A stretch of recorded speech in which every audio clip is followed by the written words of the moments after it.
I feel like she and Max are still together, but I think Allison's from Salem and he wants to always be in California. So I think they did some sort of compromise. And so maybe she's in Salem when the witches come back. We shall be back, and the lives of all the children shall be mine! Hello? Mom? Hey! Honey! Oh, my little girl.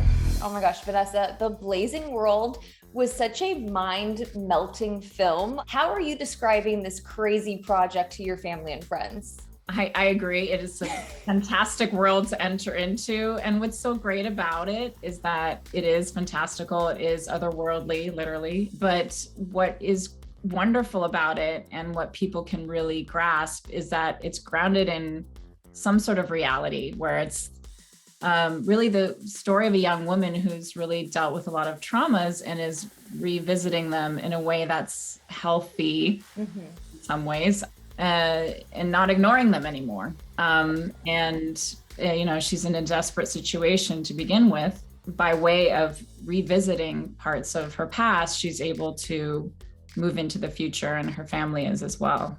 It just so happens that Halloween is based on the ancient feast called All Hallows Eve. It's the one night of the year where the spirits of the dead can return to Earth. Well said, Allison. Gotta talk to you about Hocus Pocus. It wouldn't be Halloween without people absolutely freaking out about this movie. What do you remember the most about filming that more than 25 years ago? Well, I grew up watching Disney movies. So, the fact that I got to be in a Disney movie at 16 years old was like my dream come true.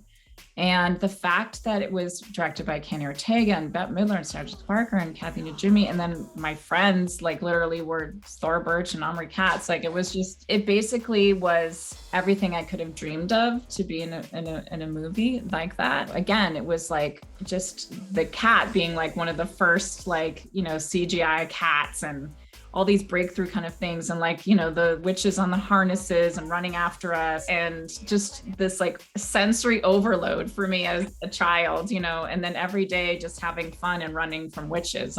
What more could I have asked for as a teen actor? Exactly. Oh, you mean the Sanderson sisters?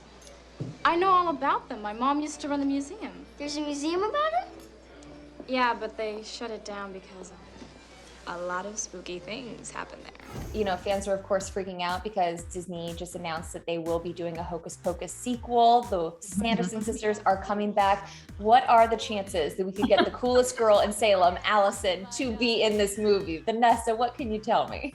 I haven't heard anything. I know it's so disappointing, but I know I would love to do the sequel. It'd be so much fun. Yeah.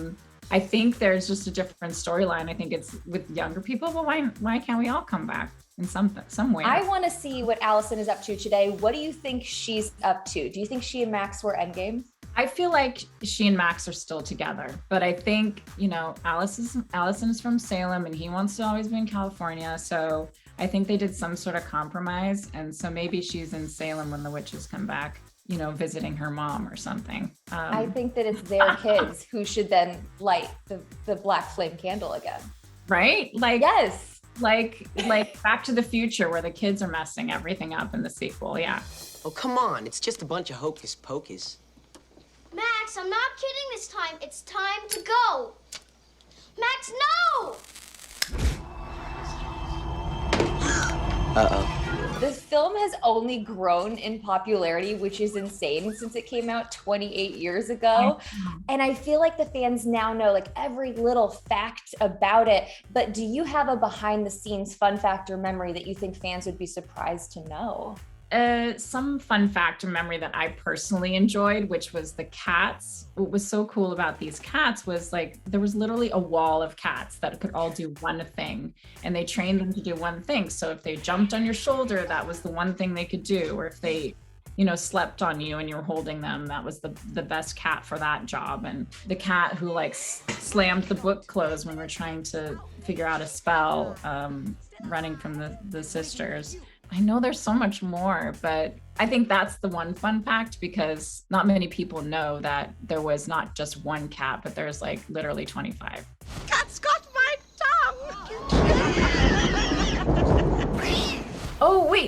there is one other fact. I'm so sorry. Okay, so the ballroom, the ball dress, the ball gown, Yeah. in the beginning was supposed to be worn the entire movie, and all of us, I have to like commend the costume designer. She's like, you really want her running through the graveyards, and this is just not going to work. It's so much material, and so we all revisited it. And I think Kenny was like probably voting for me to have go change. I'm gonna go upstairs and go change versus just exiting in that crazy ball gown. Okay, let me get changed. You'll never miss me. Which is another fun fact, is that Michelle Pfeiffer wore that in Dangerous Liaisons, that same ball gown. So What? I know. So I got to wear Michelle Pfeiffer's, and who I idolize, wore it after her. So I feel maybe she rubbed off on me somehow. That's amazing. I think you just like blew all of the Hocus Pocus fans' minds. So I'm so glad that you wore the cream sweater because it's iconic.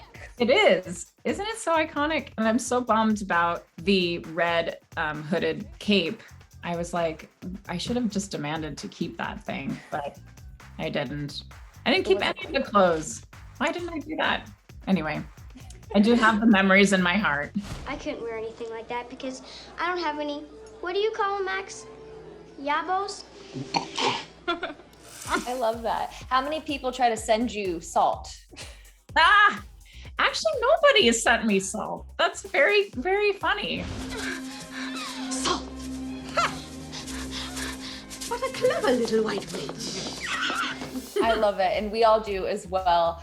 Bringing it back, one more question about the Blazing World. What would you say was the most challenging aspect of bringing your character Alice Winter to life for this film?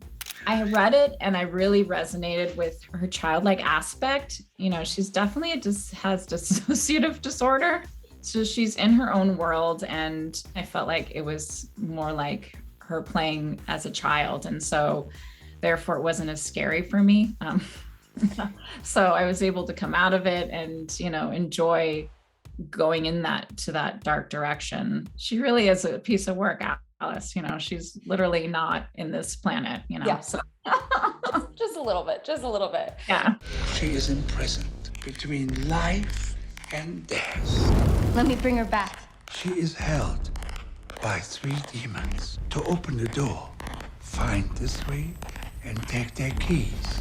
And I warn you, they're not going to be as nice to you as I am.